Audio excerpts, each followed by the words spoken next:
ప్రార్థన. మహోన్నతుడైన మా పరమ తండ్రి, కృతజ్ఞతలు దేవా, మంచి సమయాన్ని ఇచ్చారు తండ్రి. నీ గురించిన కొన్ని మాటలు మేము మాట్లాడుకోవడానికి కృపను దయచేశారు తండ్రి. అందుని బట్టి కృతజ్ఞతలు. చెప్పబోచుండగా నాకును, వినబోచుండగా నీ పిల్లలందరికీ తండ్రి మంచి ఆలోచనలు దయచేయమని, ఎటువంటి ఆటంకము కలగకుండా తండ్రి మీ చిత్తానుసారంగా ముందుకు నడిపించమని క్రీస్తు వారి పేరిట ప్రార్థన అడిగి వేడుకొంచున్నాను తండ్రి. ఆమేన్. అందరికీ వందనాలు. లాస్ట్ ఎపిసోడ్లో మనం దేవుడు ఉన్నాడు అనే టాపిక్ గురించి మాట్లాడుకున్నాం. ఉంటే ఆ దేవుడి గురించి ఎలా తెలుసుకోవాలి అనేది ఈరోజు మన టాపిక్. దేవుడు గురించి ఎలా తెలుసుకోవాలి అనే క్వశ్చన్ మన మైండ్లోకి రాగానే దేవుడికి సంబంధించి ఉన్న పుస్తకాలన్నీ వచ్చేస్తాయి మనకు గుర్తు. ఒక్కొక్క మతానికి సంబంధించి ఒక్కొక్క మత గ్రంథం ఉంటుంది.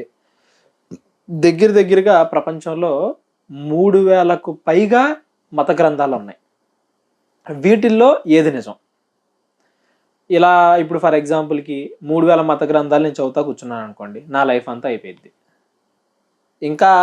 ఇంకా మత గ్రంథాలు అప్పటికి ఇంకొన్ని కొత్తవి వచ్చేస్తాయి, దేవుడి గురించి చెప్పేది ఇదే కరెక్ట్ ఇదే రాంగు అని.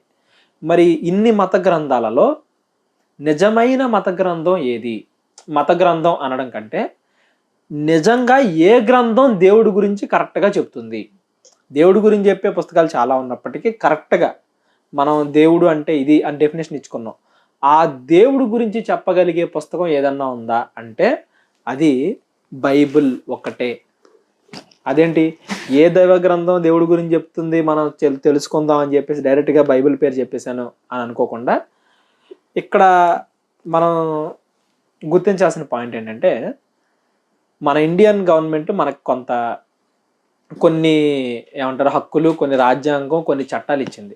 వాటి ప్రకారంగా నేను దేన్నైతే పాటిస్తానో దాన్ని నేను ప్రకటించవచ్చు, కానీ ఎదుటి వాళ్ళు ఏదైతే పాటిస్తున్నారో దాన్ని నేను కించపరచకూడదు, అవమానపరచకూడదు. కాబట్టి బైబిలే ఎందుకని నిజమైన దైవ గ్రంథం అనే విషయాన్ని నేను ఈరోజు చెప్తాను. అదెందుకు కాదు, ఇదెందుకు కాదు, అవన్నీ కూడా మీకు ఇందులో సాల్వ్ అయిపోతాయి అనుకుంటున్నాను. 2 రోజులు 4 అని చెప్తే సరిపోతుంది.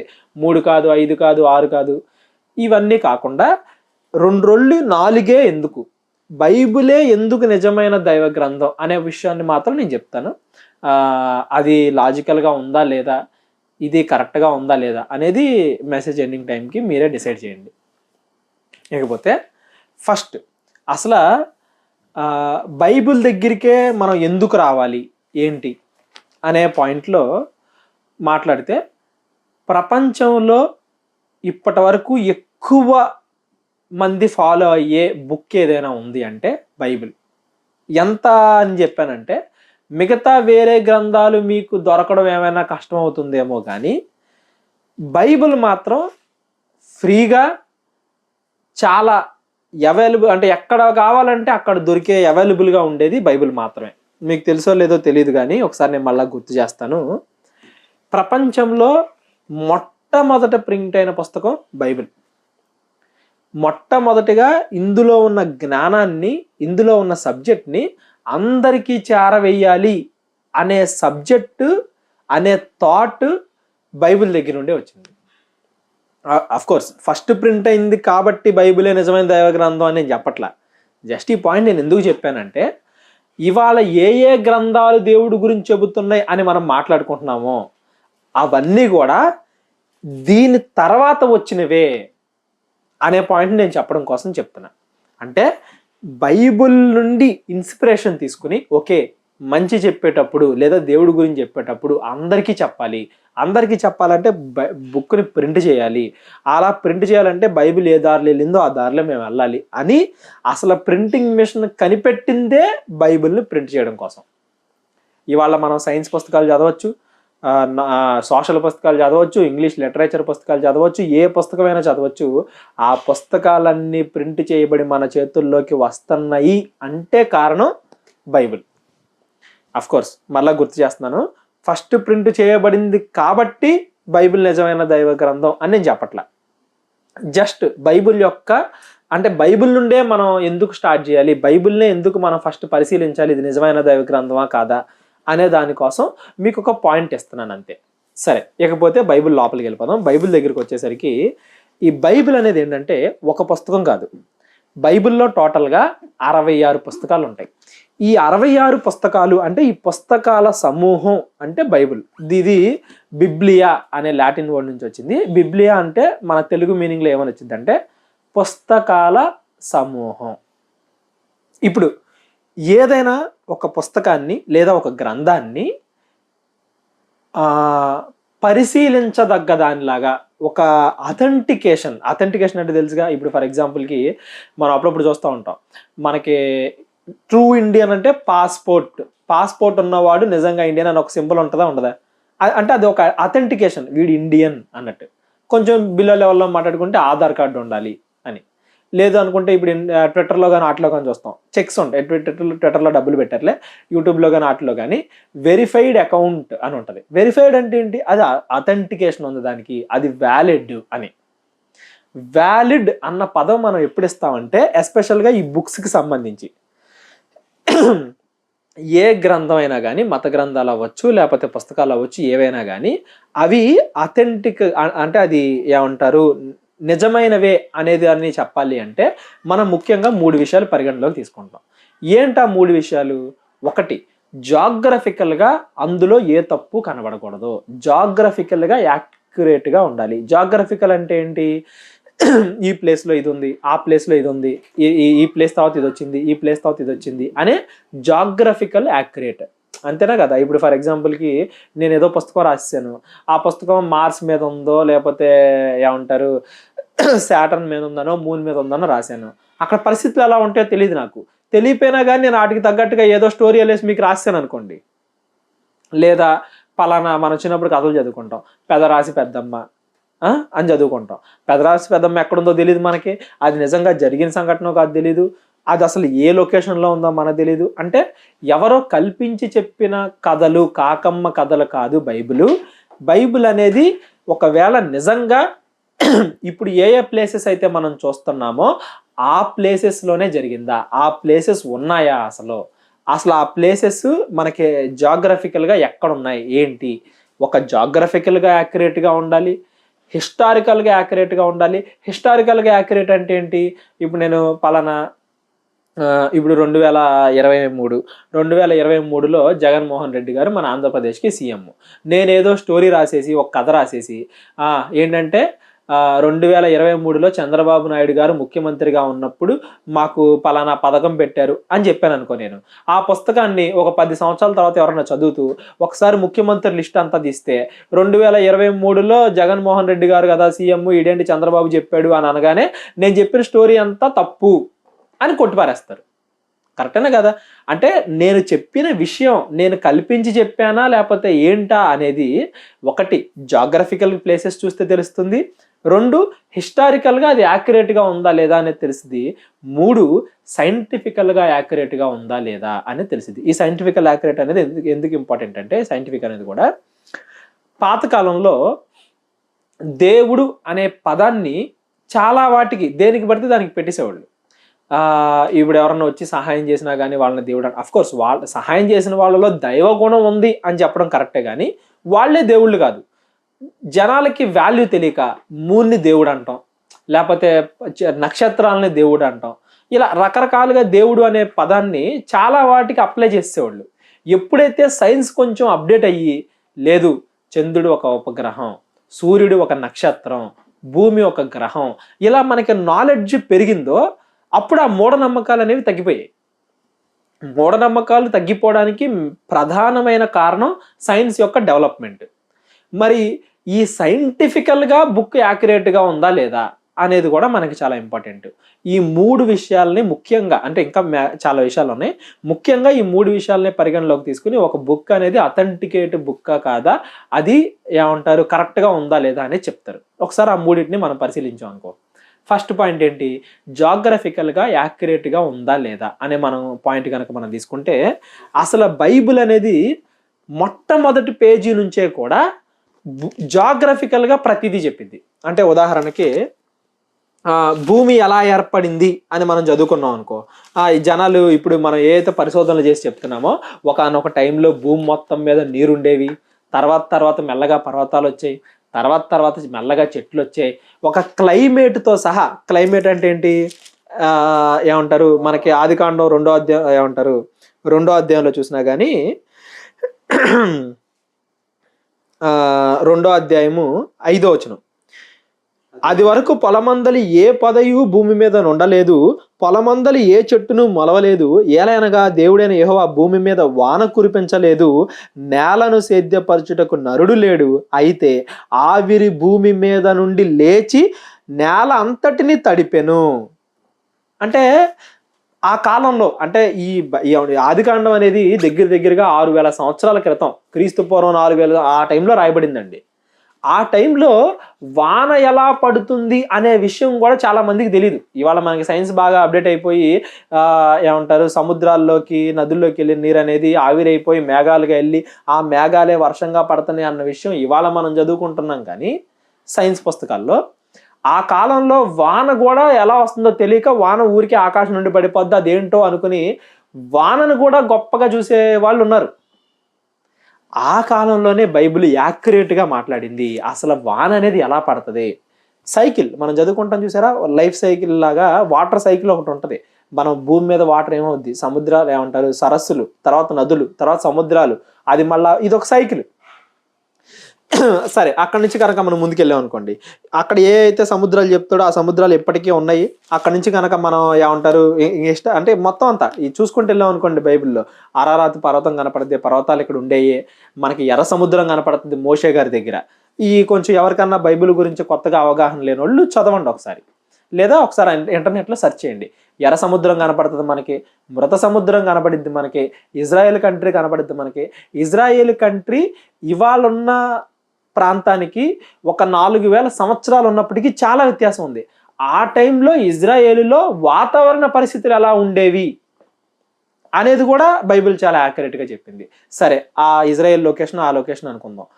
జియోగ్రఫికల్గా ఒకవేళ బైబిల్లో ఇప్పటి వరకు కూడా ఇది ప్రపంచంలో లేని ప్రాంతం కల్పించి బైబిల్లో రాశారు అనేటువంటిది ఒక్కటి కూడా లేదు. అందుకే 100కి 100% జాగ్రఫికల్గా బైబిల్లో ఒక్క తప్పు కూడా చూపించలేకపోయారు. కాబట్టే ఇవాళ ప్రపంచంలో అత్యధికంగా దేన్నైతే ఫాలో అవుతారంటే బైబిల్నే.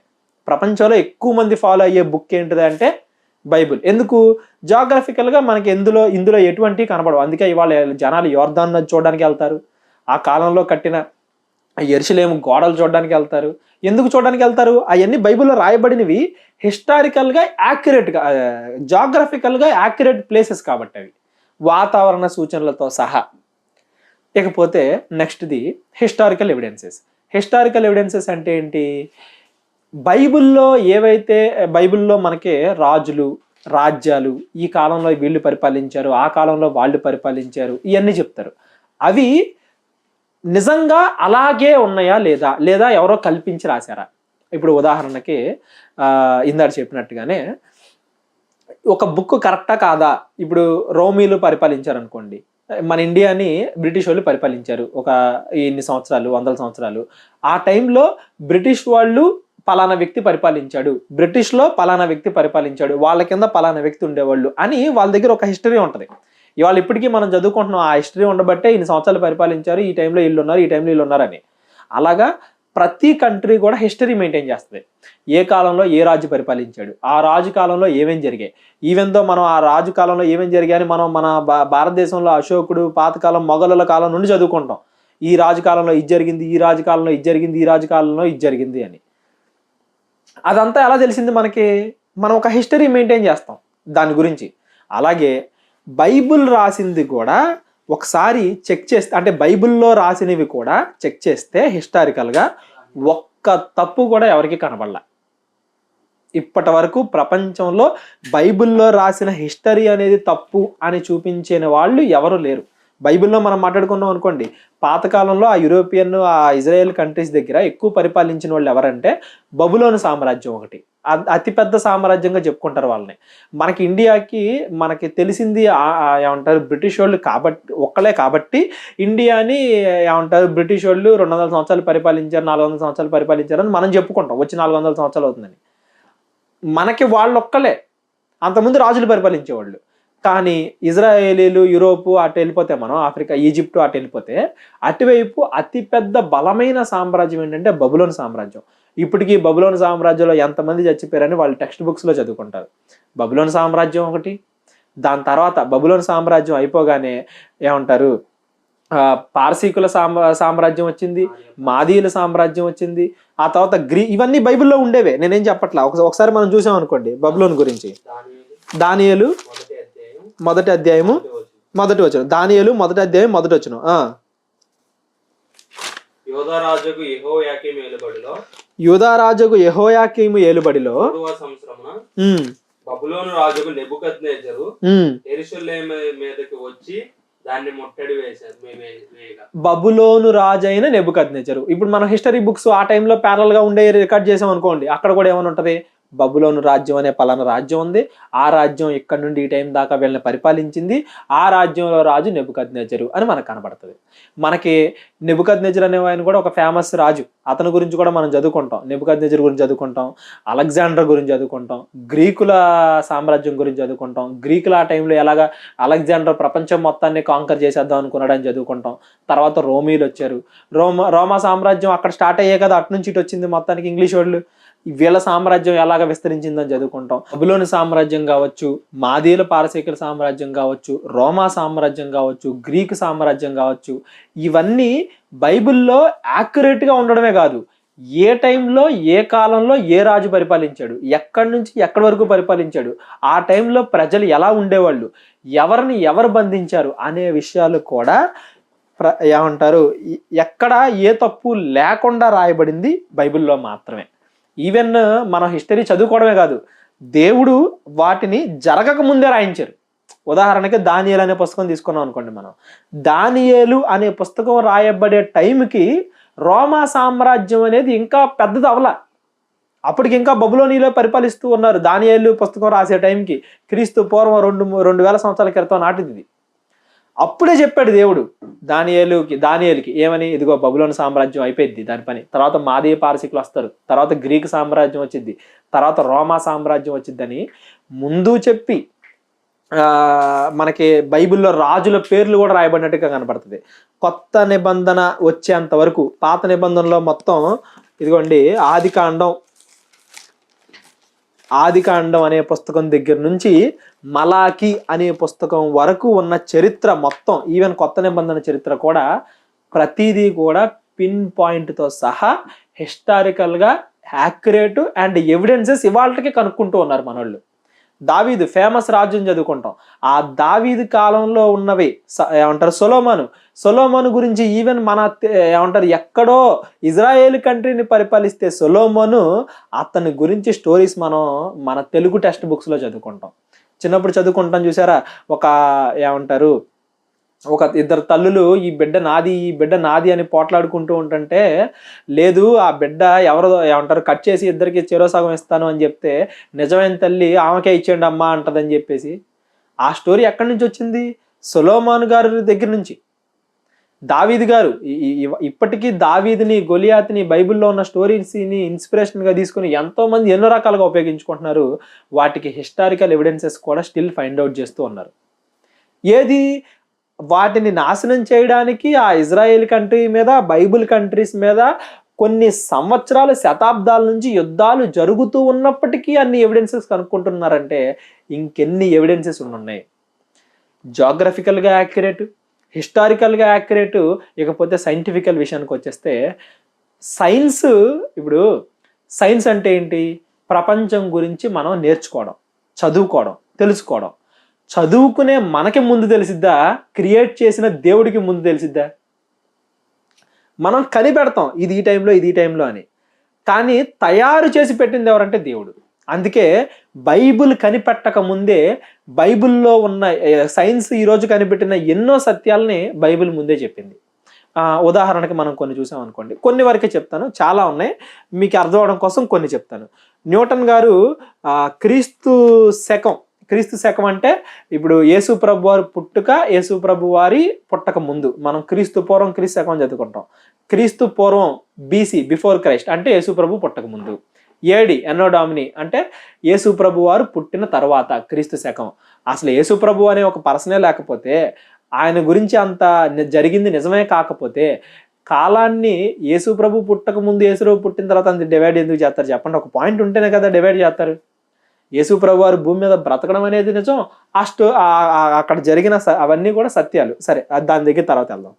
ఇది ఎందుకు చెప్పానంటే, క్రీస్తు శకం యేసు ప్రభు వారు పుట్టి చనిపోయిన తర్వాత 1648 అంటే దగ్గరగా 16వ శతాబ్దంలో సర్ ఐజాక్ న్యూటన్ గారు భూమి శూన్యంలో ఉంది అని కనిపెట్టారు. ఎప్పుడండి ఇది? క్రీస్తు శకం 1648. కానీ బైబిల్ భూమి శూన్యంలో ఉందని ఎప్పుడు చెప్పింది తెలుసా? తీయండి ఒకసారి అందరూ. 7వ వచనం, యోబు గ్రంథం 26వ అధ్యాయం 7వ వచనం. శూన్య మండలముపై నీ ఉత్తర దిక్కునున్న ఆకాశ విశాలమును ఆయన పరిచెను, శూన్యము పైన భూమిని వ్రేలాడదీసెను. అంతకుముందు భూమి మీద అంటే మనకి శాటిలైట్లు లేవు, రాకెట్లు లేవు, ఏం లేవు కదండి. ఇక్కడ నుంచి పైకి చూస్తే నక్షత్రాలు కనపడుతున్నాయి, కానీ అదంతా శూన్యం, వ్యాక్యూము, ఏమీ లేదు అన్న విషయం మనకి ఎప్పుడు తెలిసింది? యేసు ప్రభు వారు పుట్టి చచ్చిపోయిన 1600 సంవత్సరాల తర్వాత క్రీస్తు శకం 16వ శతాబ్దంలో తెలిసింది మనకి ఈ విషయం. మరి ఎప్పుడో యోబు గ్రంథం ఇది ఎప్పుడు రాయబడింది? క్రీస్తు పూర్వం 2000 సంవత్సరాలు అప్పుడు రాయబడింది సుమారుగా. అప్పుడు రాయబడిన యోబు గ్రంథంలో ఉన్న యోబు గారికి ఎలా తెలిసింది చెప్పండి శూన్యంలో భూమి ఉందని? వాక్యూమ్ అంటే ఏంటి? గాలి కూడా ఉండదు అని ఇవాళ మనం టెక్స్ట్ బుక్స్ లో చదువుకుంటున్నాం. అంతకుముందు ఎలా తెలిసింది? సరే, ఈ గాలి విషయానికి వచ్చేస్తే, గాలికి బరువు ఉంటుంది అనే విషయాన్ని మనం ఎప్పుడు కనుక్కున్నాం తెలుసా? క్రీస్తు శకం ఎప్పుడు? దగ్గరగా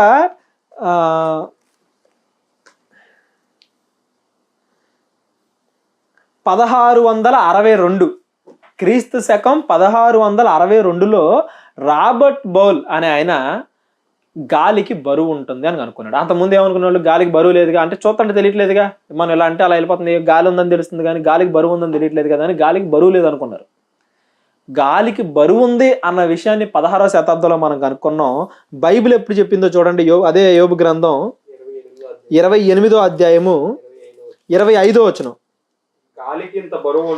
గాలికి ఇంత బరువు ఉండవలెనని ఆయన నియమించినప్పుడు. గాలికి బరువు ఉందని అంటే నేను 1-2 మీకు ఎగ్జాంపుల్స్ చెప్తున్నా. ఇప్పుడు భూమి శూన్యంలో ఉంది అని మనం చదువుకున్నాం. భూమి గోళాకారంలో ఉంది. ఇప్పటికీ భూమి బలపరుపుగా ఉంది అని చెప్పేవాళ్ళు ప్రపంచంలో చాలా మంది ఉన్నారు. ఫ్లాట్ ఎర్తర్స్ అంటారు వాళ్ళని. ఇప్పటికీ భూమి బలపరుపుగానే ఉందని నమ్మేవాళ్ళు ఉన్నప్పటికీ, అప్పుడైతే అసలు భూమి బలపరుపుగా లేదు, గుండ్రంగా ఉందని చెప్తే చాలా మంది చంపేశారు వాళ్ళని. అంటే అజ్ఞాన కాలం. అలాంటి టైంలో కూడా బైబిల్ ఏం చెప్పిందో చూడండి. భూమి భూమి బలపరుపుగా లేదు, గుండ్రంగా ఉంది, గోళాకారంగా అనే విషయాన్ని యోబు గ్రంథం 37వ అధ్యాయము 12వ వచనం. యోబు గ్రంథం 37వ అధ్యాయము 12వ వచనం. ఆయన వలన నడిపింపబడిన వారమై నరులకు నివాసయోగ్యమైన భూగోళము మీద. నరులకు నివాసయోగ్యమైన భూగోళము, గోళాకారంలో ఉంది భూమి అన్న విషయాన్ని ఇదొకటి. ఇప్పుడు అక్కడ మీరు బాగా గుర్తించండి, గమనించండి. నరులకు నివాసయోగ్యమైన భూమి. నరులకు నివాసయోగ్యం ఎలా అయింది? భూమి గోళాకారంలో ఉన్నప్పటికీ 1 కిలోమీటర్ ముందుకు జరిగింది, కిలోమీటర్ అవసరం 1 మీటర్ ముందుకు జరిగింది అనుకోండి, అయిపోయామే. ఎండ ఎక్కువైపోద్ది. ఏమంటారు, భూమి మొత్తం ఎడారిలాగా తయారైపోద్ది, ఒక్క మనిషి కూడా బతకలేడు. సరే, కొంచెం వెనక్కి జరిగింది అనుకుందాం, అప్పుడేమైపోద్ది? చలి ఎక్కువైపోద్ది, మంచు గడ్డలు, ఒక్కడు కూడా బతకలేడు, ఒక్క మనిషి కూడా, ఒక్క మొక్క కూడా పుట్టదు. కొంచెం ముందుకి కొంచెం వెనక్కి, అందులోనూ భూమి 1,00,000 కిలోమీటర్ల వేగంతో తిరుగుతూ ఉంటుంది గంటకి. 1,00,000 కిలోమీటర్ల వేగంతో భూమి తిరుగుతున్నప్పటికీ కూడా అది కొంచెం ముందుకి కొంచెం వెనక్కి జరగకుండా ఎక్కడైతే ఉంటే మనుషులకి నివాసయోగ్యంగా ఉంటుందో అక్కడే ఉంచేలాగా దేవుడు ఏర్పాటు చేశాడు. దేవుడి కన్నా బాగా సైన్స్ ఇంకెవరు చెప్పగలుగుతారు చెప్పండి? ఇవాళ మనం చంద్రయాన్ అని అవని ఇవని పంపి అక్కడ నీరుంది, ఏమంటారు, ఆ గ్రహం మీద నీరు ఉంది, చంద్రుడి మీద నీరు ఉంది, అవున్నాయి ఇవ్వన్నాయి అని తెలుసుకుంటున్నాం. కానీ అసలు నీటి నుండే ఇవన్నీ వచ్చాయి, నీటి నుండే ఇవన్నీ క్రియేట్ చేయబడ్డాయి అని బైబిల్ మొట్టమొదట ఆదికాండంలో చెప్పబడింది. ఆదికాండంలోనే చెప్పింది. ఆదికాండం మొదటి అధ్యాయం అంటే ఫస్ట్ బైబిల్ ఫస్ట్ పేజ్లో చెప్పింది. సైన్స్ ఇవే కాదండి, ఇంకా చాలా ఉన్నాయి. ఇప్పుడు భూమి లోపలికి వెళ్ళే కొద్దీ అగ్ని పెరుగుతూ ఉంటుంది అని చదువుకుంటాం మనం. మీటర్కి ఏమంటారు, ప్రతి కిలోమీటర్కి 6 డిగ్రీలు పెరిగిద్ది అని, అది ఇది అని. భూమి సెంటర్ ఆఫ్ ది మాస్కి వెళ్ళిపోయేసరికి దగ్గరగా సూర్యుడి ఉపరితలం పైన ఎంత వేడి ఉంటుందో దగ్గరగా 6000 డిగ్రీల సెంటిగ్రేడ్ ఉంటుంది భూమి సెంటర్ దగ్గర అని చదువుకున్నాం మనం. అసలు భూమి లోపల అగ్నిమయమై ఉంటది అన్న విషయం ఎప్పుడో రాసిన యోబు గారికి ఎలా తెలిసిందండి? యోబు గ్రంథం 28వ అధ్యాయము 5వ వచనం, భూమి నుండి ఆహారం పుట్టును, దాని లోపలి భాగము అగ్నిమయమే ఉండును.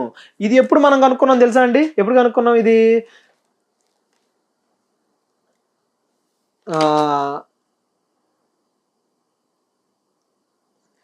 క్రీస్తు శకం 1978, 19వ శతాబ్దంలో కనుక్కున్నాం భూమి లోపల అగ్నిమయమే ఉంటది అని. దగ్గరగా 18వ శతాబ్దం వేసుకోండి. అంటే యోబు గారు చెప్పిన 4000 సంవత్సరాల తర్వాత, బైబిల్ చెప్పిన 4000 సంవత్సరాల తర్వాత స్టిల్ ఫింగర్ ప్రింట్స్, ఏ మనిషి ఫింగర్ ప్రింట్ ఒక మనిషి ఫింగర్ ప్రింట్ ఇంకో మనిషిది ఒకేలా ఉండదు అనేది కానీ, నక్షత్రాలు కదులుతున్నాయి అనేది కానీ, మనం న్యూటన్ లాస్ అని చదువుకుంటాం, న్యూటన్ లాస్ అవ్వచ్చు, థర్మోడైనమిక్స్ లాస్ అవ్వచ్చు, బయలాజికల్ ఫ్యాక్ట్స్ అవ్వచ్చు, ఇలా మనం చెప్పుకుంటూ వెళ్ళామనుకోండి. ఇదిగోండి ఒక పెద్ద లిస్ట్ ఉంది, మీకు ఎవరికైనా కావాలంటే నాకు తర్వాత ఏమంటారు కింద డిస్క్రిప్షన్లో కనబడే ఫోన్ నెంబర్కి ఫోన్ చేయండి. ఇవన్నీ చెప్పుకుంటూ వెళ్ళిపోయామంటే ఇవాళ మన సైన్స్ క్లాస్ అయిపోద్ది. పోనీ హిస్టారికల్ ఫ్యాక్ట్స్ చెప్పామనుకోండి, హిస్టరీ క్లాస్ అయిపోద్ది. జాగ్రఫికల్ ఫ్యాక్ట్స్ చెప్పామనుకోండి, జాగ్రఫికల్ ఫ్యాక్ట్ క్లాస్ అయిపోద్ది. మనం రోజంతా డిస్కస్ చేసుకుంటానే అన్ని ఉన్నాయి బైబిల్లో. ఇప్పటికీ బైబిల్ రాయబడి ఇన్ని వేల సంవత్సరాలు అవుతున్నప్పటికీ కూడా బైబిల్లో ఒక్క తప్పు ఉంది వ్యాలిడ్గా అని నిరూపించలేకపోయాము అంటే బైబిల్ అనేది ఎంత యాక్యురేట్ పుస్తకం అనేది మనకు అర్థం అవ్వాలండి. ఇప్పటికీ తప్పులు ఉన్నాయి అది ఇది అని మాట్లాడే వాళ్ళు ఉన్నారు, కానీ ఆన్సర్ చెప్పిన తర్వాత సైలెంట్ అయిపోతారు. చాలామంది ఏమంటారు, బైబిల్ని సరిగ్గా చదవకుండా ఏదో తప్పులు చెప్తే క్రిస్టియన్స్లో విశ్వాసాన్ని తగ్గించేయచ్చు అన్న ఉద్దేశంతో బైబిల్ మీద తప్పులు చెప్పాలి అని దాని మీద బాణాలు వేసేవాళ్ళు చాలామంది వచ్చారు. కానీ ఒక్క తప్పును కూడా వ్యాలిడేట్గా ఇది తప్పు బైబిల్లో చెప్పబడింది కాబట్టి బైబిల్ అనేది కరెక్ట్ కాదు, మీరు నమ్మొద్దు, తప్పు చెబుతుంది అని ఇన్ని వేల సంవత్సరాలు అయినప్పటికీ ఎన్నో కోట్ల మంది ట్రై చేసినప్పటికీ కూడా ఒక్క తప్పును కూడా ప్రూవ్ చేయలేకపోయారు అంటే బైబిల్ అనేది హిస్టారికల్ కావచ్చు, జాగ్రఫికల్ కావచ్చు, సైంటిఫికల్ కావచ్చు, ఎంత యాక్యురేటో మనకు అర్థం అవ్వాలి. ఇవన్నీ మాకు తెలియదండి, మేము బైబిల్ చదవలేదండి అంటారా? ఒకసారి చదవండి. చదివితే మీకు బైబిల్ ఒక జాగ్రఫికల్ బుక్లా కనపడదు, ఒక హిస్టారికల్ బుక్లా కనపడదు, ఒక సైంటిఫికల్ బుక్లా కనపడదు. బైబిల్ అనేది ఎలా కనపడిద్ది అంటే ఒక మనిషి మనసును మార్చే పుస్తకంగా కనపడిద్ది. బైబిల్లో ఇన్ని ఉన్నప్పటికీ కూడా, ఇన్ని సైంటిఫికల్ ఫ్యాక్ట్స్ ఉన్నప్పటికీ కూడా, అసలు ఇన్ని సైంటిఫిక్ ఫ్యాక్ట్స్ ఇప్పుడు మనం చదువుకుంటుంటాం. ఎక్కువగా ఎందుకని ఈ స్పేస్కి సంబంధించినవన్నీ కూడా ఆ కంట్రీసే ఎక్కువ కనిపెడతా ఉంటాయి. అమెరికా కానీ, ఆ యూరోప్ కానీ, ఆ చుట్టుపక్కల ఉండే కంట్రీస్ ఎందుకు కనిపెడతా ఉంటాయి? ఎందుకంటే బైబిల్ నుంచి ఇన్స్పైర్ అయ్యారు వాళ్ళందరూ. బైబిల్ చదివి అది ఇన్స్పైర్ అయ్యి కరెక్టా కాదా అని స్పేస్ ఎక్స్ప్లోరేషన్ చేసి ఇవన్నీ కనిపెట్టారు. ఒక రకంగా సైన్స్ ఈరోజు ఇంత డెవలప్ అయింది కాబట్టి బైబిల్ ఇంకా కరెక్ట్ అని ఇంకా బలంగా చెప్పగలుగుతున్నాం. సైన్స్ పెరిగే కొద్దీ దేవుడు ఏంటి అనే స్థాయి నుంచి కోల్పోయి సైన్స్ ఇంకా పెరిగే కొద్దీ బైబిల్ని ఇంకా బలంగా ఇది కరెక్టే అని ప్రూవ్ చేస్తూ వెళ్తుందంటే బైబిల్ ఒక కాలానికో ఒక ప్రాంతానికో ఒకటే దేశానికో సంబంధించి అక్కడ వరకే. అంటే దేవుడు అంటే చాలామంది అంటున్నారండి, ఆ దేవుడు మన దేశం దేవుడు కాదు, ఆ దేవుడు మన ప్రాంతం దేవుడు కాదని. దేవుడు ఏమన్నా విలేజ్కి లేకపోతే ఒక రాష్ట్రానికి ఒక దేశానికి సంబంధించినోడండి? విశ్వాన్ని క్రియేట్ చేసినోడు విశ్వం మొత్తానికి దేవుడు అవుతాడు, కానీ మన ఇంటి పక్కన ఉండే వీధికి మాత్రమే దేవుడు అని ఎలా అవుతాడు చెప్పండి? దేవుడు విశ్వం మొత్తానికి మొత్తాన్ని క్రియేట్ చేశాడు. ఆయన కన్నా విశ్వం గురించి ఇంకా బాగా ఎవరు చెప్పలేరు. ఇవాళ మనం పెట్టుకుంటాం ఏమని, గురుత్వాకర్షణ శక్తి, గురుత్వాకర్షణ, gravitational force, centrifugal force, centripetal force, ఎన్ని రకాలు చదువుకుంటాం. భూమి అలాగే ఎందుకు తిరుగుతుంది, సూర్యుడు అలాగే ఎందుకు తిరుగుతున్నాడు. మన చంద్రయాన్ 3 పంపించాం. చంద్రయాన్ 3 కూడా ఎలా మూన్ మీదకి వెళ్ళింది, భూమి యొక్క ఫోర్స్ని ఉపయోగించుకొని, చంద్రుడి యొక్క రొటేషనల్ ఫోర్స్ని ఉపయోగించుకునే కదా. అవన్నీ దేవుడు బైబిల్లో ఎప్పుడో చెప్పాడు.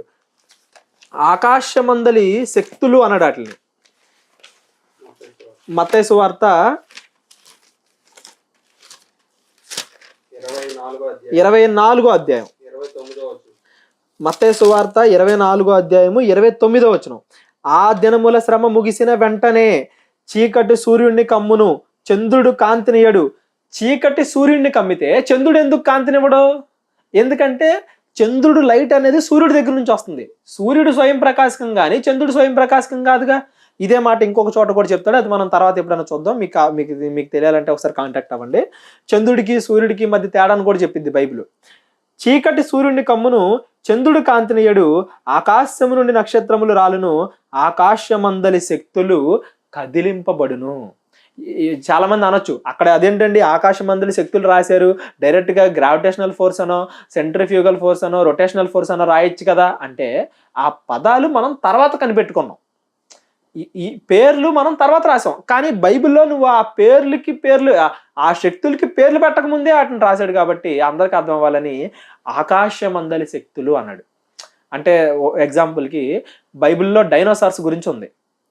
బైబిల్లో డైనోసార్స్ గురించి ఎప్పటి నుంచో ఉంది. అది అంటారు సృష్టి పుట్టినప్పుడు అన్ని నీట్గా చెప్పుకుంటూ వచ్చాడు. మనం ఏ రోజైనా డైనోసార్స్ గురించి మాట్లాడుకున్నప్పుడు ఇంకా వివరంగా చెప్పుకుందాం. కానీ డైనోసార్ అనే పేరు ఉండదు.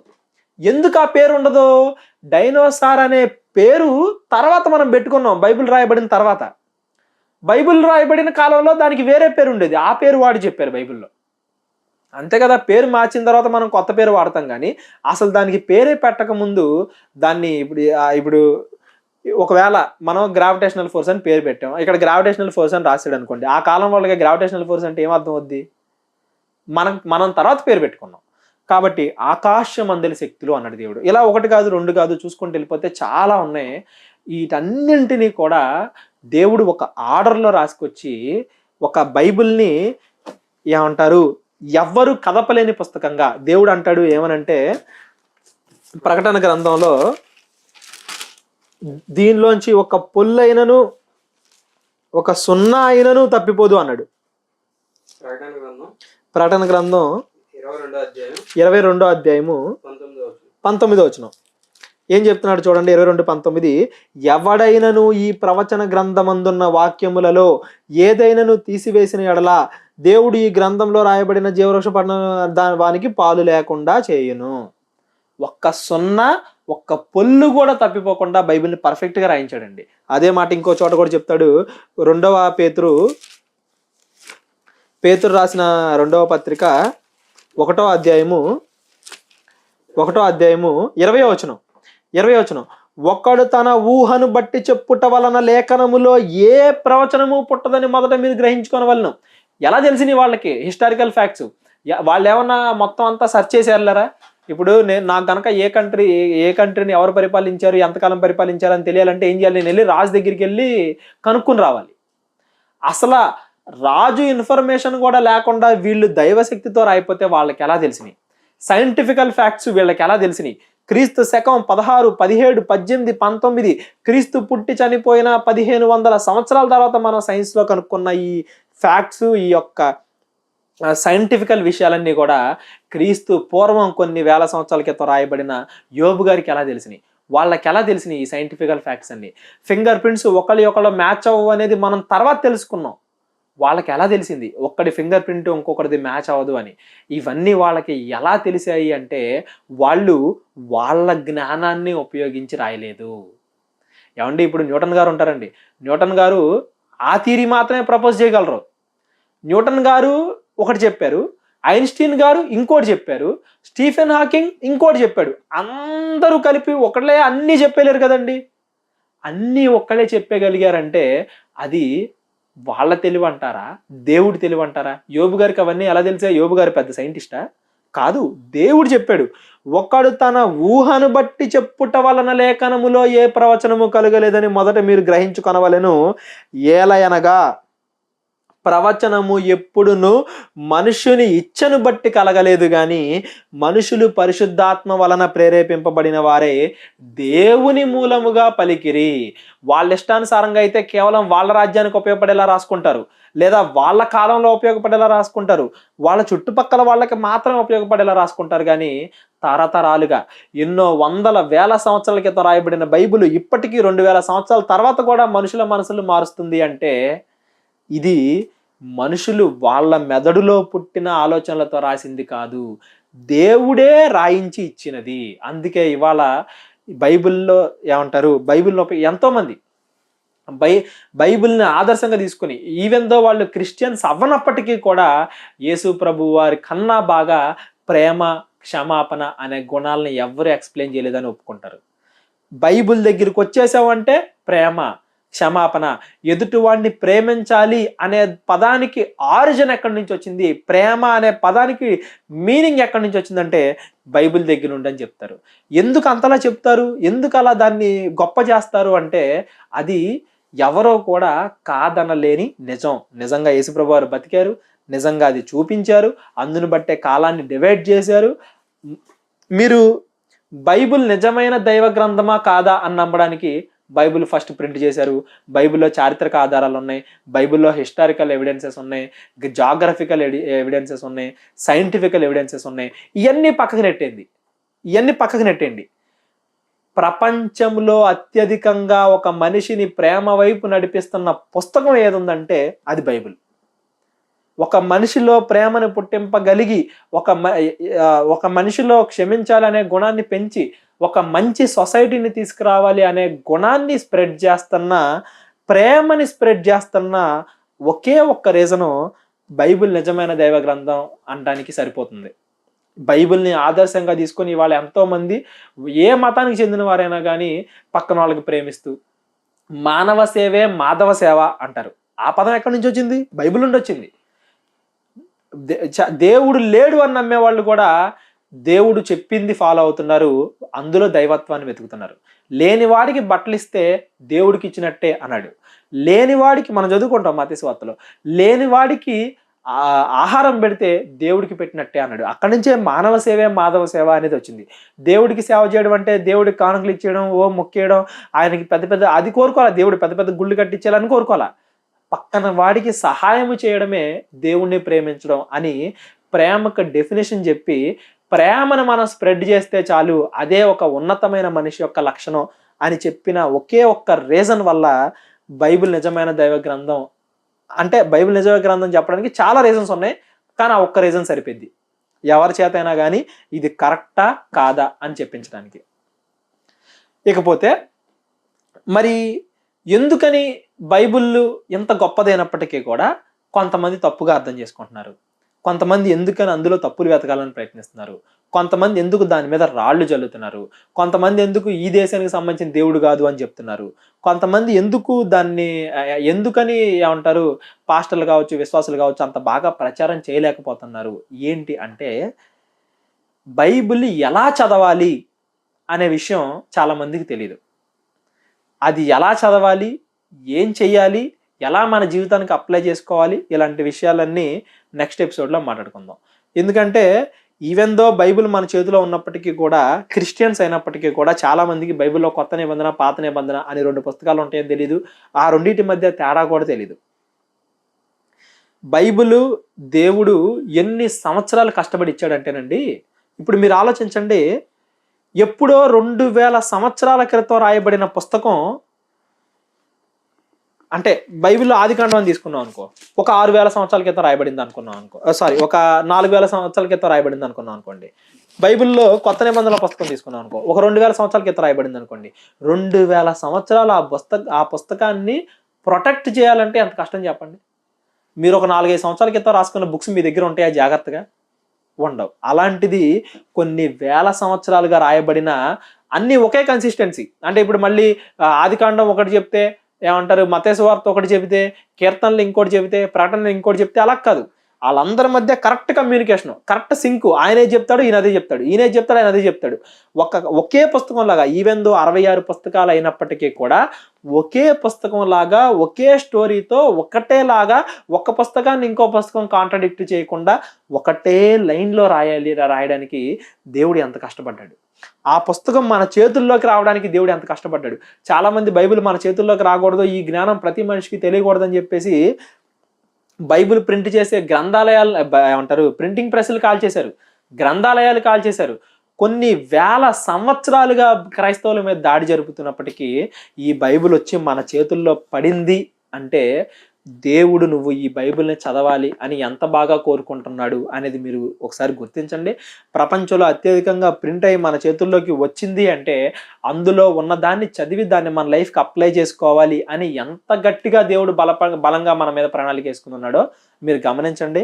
దాన్ని మరి ఎలా చదవాలి, ఎలా చదివితే మనకు బాగా అర్థమైద్ది, అందులో ఉన్న బేసిక్ పాయింట్స్ ఏంటి అనే విషయాలన్నీ కూడా మళ్ళీ నెక్స్ట్ ఎపిసోడ్స్లో మనం మాట్లాడుకుందాం. అప్పుడు దీని గురించి ఇంకా డీటెయిల్డ్గా లోపలికి వెళ్దాం. ఇప్పుడు దాకా నేను చెప్పిన దాంట్లో ఏదన్నా అంటే మిగతా గ్రంథాల గురించి చెప్పలేదు కదా అంటే, నిజమైన దైవ గ్రంథం అనడానికి ఇది ఒక్కటే కరెక్ట్ అని చెప్తే సరిపోద్ది కానీ అది తప్పు, ఇది తప్పు, అది తప్పు అని చెప్పడం కరెక్ట్ కాదు కదండి. వాళ్ళ మనోభావాలు హర్ట్ అవుతాయి. ఎందుకు, మనది కరెక్ట్ అని మనం చెప్పుకుందాం.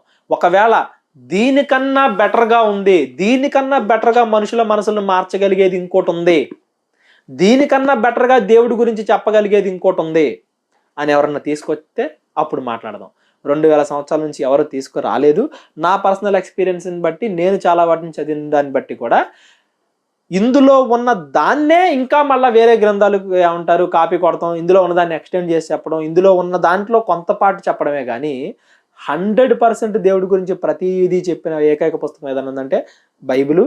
2 రోజులు 4 ఇదొక్కటే కరెక్ట్ అని చెప్తే సరిపోయిద్ది అని నేను అనుకుంటున్నాను. ఒకవేళ స్టిల్ ఎవరికైనా కానీ ఆ డౌట్లు ఉంటే, ఇంకా ఇది కాదు కదా, ఇది కాదా అని మాట్లాడుకోవాలనుకుంటే అవన్నీ కూడా ఒకటే వీడియోలో మనం ఇక్కడ చెప్పలేం కాబట్టి కాల్ చేయండి. మీ నోట్స్ ఉంటారు, కాల్ చేయండి, లేదా నెంబర్ ఉంటుంది, కాల్ చేయండి.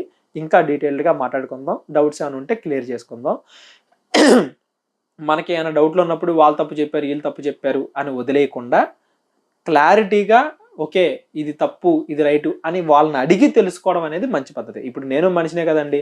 ఇప్పుడు నేను ఒక 100 చెప్పాను అనుకోండి, అందులో 99 రైట్ ఉండొచ్చు, ఒకటి తప్పు ఉండొచ్చు, లేదా ఒకటే తప్పు ఉండొచ్చు, 199 రైట్ ఉండొచ్చు. కానీ ఏదైనా కానీ ఇన్ డీటెయిల్డ్గా ఇక్కడ చెప్పలేను కదా, వీడియో కదా, కొంతవరకే చెప్పగలం కదా.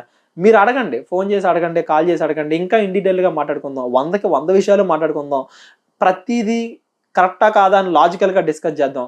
అంతా అయిన తర్వాత కూడా మీకు ఇంకా ఏమంటారు నమ్మబుద్ధి కాకపోతే అప్పుడు లైట్ తీసుకోండి, మీ జీవితంలో మీకు నచ్చిన నిర్ణయం తీసుకోండి. అంతేగాని ఇప్పుడు ఈ కొంచెమే విని క్లారిటీ వస్తే మీకు ఓకే, ఇంకా క్లారిటీ రాకపోతే అరే ఇంతేనా వీళ్ళకి తెలుసు అనే ఉద్దేశంతో వదిలేసి మాత్రం వెళ్ళిపోకండి. ప్రార్థన చేసుకుందాం, కళ్ళు మూసుకోండి. మహోన్నతుడైన మా పరమ తండ్రి, కృతజ్ఞతల దేవ తండ్రి, ఎవరు కూడా వేలెత్తి చూపించలేని విధంగా మీ మాటలను బైబిల్ ద్వారా మాకు అందజేశారు తండ్రి. మరి వాటిని చదివి మీ మనసును ఇంకా తెలుసుకోవడానికి మాకు సహాయం దయచేయమని, మరలా మేము కలుసుకుని మీ గురించి మాట్లాడుకోవడానికి కృప చూపించమని క్రీస్తు వారి పేరిట ప్రార్థన అడిగి వేడుకొంచున్నాం తండ్రి. ఆమేన్.